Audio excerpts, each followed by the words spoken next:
ചക്കക്കുരു കൊണ്ട് കറി ഉണ്ടാക്കി കഴിച്ചിട്ടുണ്ട്, പിന്നെന്താ ഉപ്പേരി വെച്ച് കഴിച്ചിട്ടുണ്ട്. പക്ഷേ ഈ ചക്കക്കുരു വെച്ചിട്ട് പൊക്കോട ഉണ്ടാക്കുന്നത് ആദ്യമായിട്ടാട്ടോ.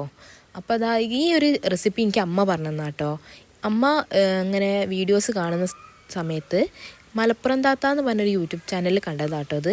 അപ്പോൾ ഇതിന് വേണ്ട ഇൻഗ്രീഡിയൻസ് കടലമാവ്, പത്തിരിപ്പൊടി, പിന്നെ കാശ്മീരി ചില്ലി, ഉപ്പ് നന്നായിട്ട് കുറച്ച് കട്ടിയിൽ കുഴച്ച ശേഷം അതിലേക്ക് ഒരു വലിയ ഉള്ളിയും പിന്നെ നമ്മൾ ചക്കക്കുരു നന്നായിട്ട് മിക്സിയിൽ ക്രഷ് ചെയ്ത ശേഷം അതും ഇഞ്ചിയും കറിവേപ്പിലയും കൂടി നന്നായിട്ട് കുഴച്ച് നമ്മൾ പൊക്കോടയൊക്കെ ഉണ്ടാക്കില്ലേ ആ ഒരു രൂപത്തിൽ എണ്ണയിലേക്ക് ഇങ്ങനെ ഇട്ട് കൊടുക്കുക കേട്ടോ. അപ്പോൾ അത് നന്നായിട്ട് നല്ല ക്രിസ്പി ആയിട്ട് പൊരിഞ്ഞ് വരും കേട്ടോ.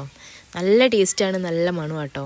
അപ്പോൾ ഈ ചക്കക്കുരൊക്കെ വെറുതെ ഇങ്ങനെ വഴിയിലൊക്കെ വീണ് കിടക്കുമല്ലോ, ചക്ക പഴുത്തിട്ട് ഇങ്ങനെ വീണിട്ട്. അപ്പോൾ അങ്ങനത്തെ ചക്കക്കുരൊക്കെ എടുത്ത് ഉണ്ടാക്കി നോക്കി, വെറുതെ ട്രൈ ചെയ്ത് നോക്കിയെന്ന്. എന്തായാലും നല്ല ടേസ്റ്റ് ഉണ്ട് കേട്ടോ കഴിക്കാൻ. അപ്പോൾ എൻ്റെ ടേസ്റ്റ് പാർട്ട്ണർ വരുന്നത് കുഞ്ഞാവ കേട്ടോ. ഓളാണ് എല്ലാം ടേസ്റ്റ് ഉണ്ടെങ്കിൽ ഉണ്ട് പറയും, ഇല്ലെങ്കിൽ എനിക്ക് ഇഷ്ടപ്പെട്ടില്ല എന്ന് പറയും. അപ്പോൾ അത് അവളാണ് ഇന്നും വന്നിട്ട് ടേസ്റ്റ് ചെയ്ത് നോക്കുന്നത്. അവളും പപ്പും കൂടി ആട്ടോ ആദ്യം ചായ കുടിക്കുക, പിന്നെയാണ് ഞങ്ങൾ കുടിക്കുക. അപ്പോൾ എന്തായാലും ഞങ്ങളെ വീഡിയോസൊക്കെ ഇഷ്ടപ്പെടുന്നുണ്ടെങ്കിൽ ഒന്ന് സപ്പോർട്ട് ചെയ്യണം കേട്ടോ.